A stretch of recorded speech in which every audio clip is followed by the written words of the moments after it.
In this video, you'll learn about refrigerated cargo loading procedures. The way cargo is loaded into a refrigerated body, or box, can have a significant effect on product quality, and when loaded properly, helps ensure cargo quality is maintained throughout its journey. Topics we'll discuss in this video include product packaging, cargo temperature, refrigeration unit operating procedures, and airflow. One important factor when transporting refrigerated cargo is good quality crush-resistant packaging to minimize potential product damage. Use solid side or non-vented packaging for frozen products. Use vented side packaging for fresh or chilled products. Another very important factor is cargo temperature. Before loading, always pre-cool and store the cargo at its desired temperature to remove any field heat and manufacturing or packaging process heat it may contain. Removing both heat sources before loading helps ensure the refrigeration unit can maintain the desired temperature during transit. Use a thermometer to check the product's internal or pulp temperature before it's loaded to confirm it's at the desired temperature. Several different types of thermometers are available for this purpose. If the cargo is not at the desired pulp temperature before loading, the unit may not have enough time to achieve the desired temperature during transit. Remember, refrigeration units are designed to maintain product temperature, not change it. Following proper unit operating procedures is also an important factor when transporting refrigerated cargo. Before picking up a load, always run the refrigeration unit in high-speed cool for at least 20 minutes and perform an automatic pre-trip. The unit must pass the pre-trip test.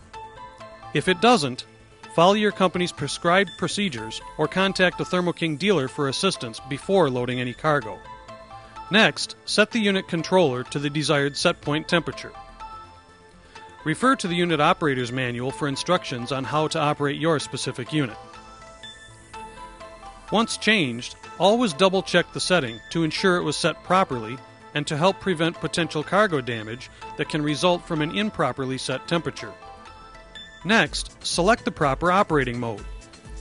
Choose either the continuous run or the cycle sentry mode appropriate for the cargo being transported.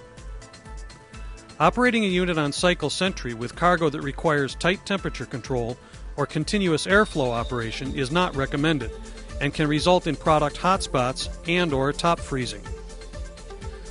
Refer to the most recent cycle sentry operation and diagnosis manuals for additional details. Another important step is to pre-cool the box with the doors closed. This removes residual heat from the walls, floor, and ceiling before the cargo is loaded and increases the likelihood of successfully maintaining the desired temperature throughout the entire transit time. When loading is ready to begin, turn the refrigeration unit off before opening the doors. Turning the unit off minimizes the exchange of conditioned air and outside air and humidity. It also keeps box temperature changed during loading to a minimum. Note: if the unit is allowed to run during loading, the unit fan or fans will blow conditioned air out of the box and pull outside air and humidity in, causing box temperature to be forced away from the desired cargo temperature. It can also cause frost or ice formation on the unit evaporator coil, resulting in restricted airflow, making it more difficult for the unit to maintain temperature once loading is finished. Next, load the product quickly and efficiently, using loading patterns that maximize air circulation around and through the entire load. Once loaded, physically stabilize the load to help prevent potential cargo damage due to load shifts that may occur during transit. After loading is complete, close the doors immediately. Start the refrigeration unit and reconfirm the correct operating mode and set point have been selected. Next, initiate a manual defrost cycle to remove any frost or ice from the evaporator coil and to help ensure maximum cooling performance after defrost is completed. When defrost terminates, the unit returns to normal operation and box temperature should begin to return toward the desired cargo temperature. Another way to minimize inside and outside air exchange and the resulting box temperature change during loading is to use strip curtains.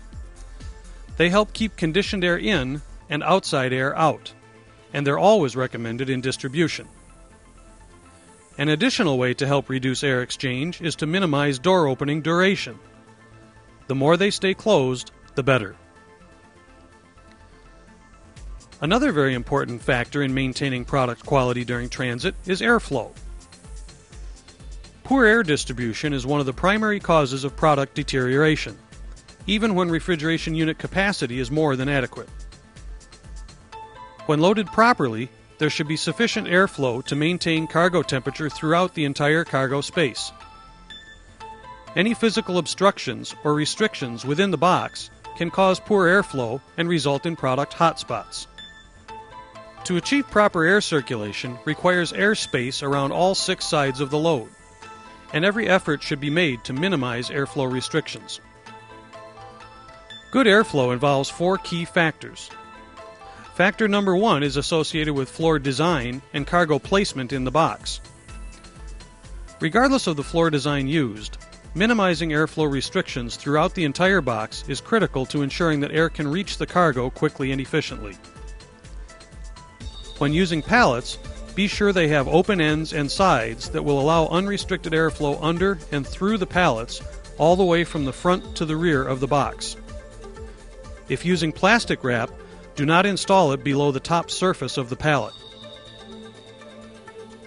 The use of slip sheets and hand stacking cargo is not recommended and is not optimal for cargo temperature management. Good airflow factor number 2 is cleanliness. The inside of the box must be clean to prevent contamination hazards, and the floor channels and refrigeration unit return airstream must be free of obstructions and airflow restrictions. Loose debris such as shrink wrap, paper, cardboard, or any other type of debris can be pulled into the unit evaporator, resulting in insufficient airflow and potential cargo damage. Good airflow factor number 3 involves cargo loading patterns.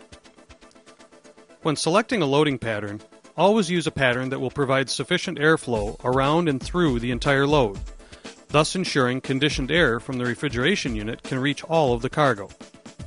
Always leave adequate space between the top of the cargo and the ceiling. Too little space can cause the discharge air to short cycle in the front of the box, resulting in too little airflow in the rear. Consequently, the front cargo will be too cold and the rear cargo will be too warm. Also, do not place cargo directly in front of or tightly up against the refrigeration unit, walls, or doors. Doing so prevents conditioned air from reaching portions of the cargo, and if it can't get to it, it can't maintain it at the proper temperature. Good airflow factor number 4 is to be sure the unit evaporator inlet air path is not blocked. If it is, airflow and unit capacity will be reduced, making it difficult, if not impossible, for the unit to maintain cargo temperature. As we've just seen, several factors associated with proper loading procedures play an important role in helping to keep cargo protected during transit. Adhering to these best practices will help keep the cargo in good quality condition throughout its journey. Always use crush-resistant packaging to protect products, using non-vented for frozen and vented for fresh. Pre-cool and store cargo at its desired temperature before loading. Run the unit 20 minutes, perform an automatic pre-trip, and ensure the unit passes the test. If it doesn't, follow your company's procedures or contact a Thermo King dealer for assistance. Change unit set point to the desired cargo temperature and double-check the setting. Select the proper continuous run or cycle sentry operating mode for the cargo. Verify the cargo is at its desired temperature before loading. Pre-cool the box and turn the unit off during loading. Load cargo quickly and efficiently. Minimize air circulation obstructions and ensure open air paths on all 6 sides of the load, and stabilize the load. Once loaded, start the unit, re-verify the operating mode and set point, and initiate a manual defrost cycle. Following these simple procedures will help ensure you consistently deliver quality cargo to your customers time and time again.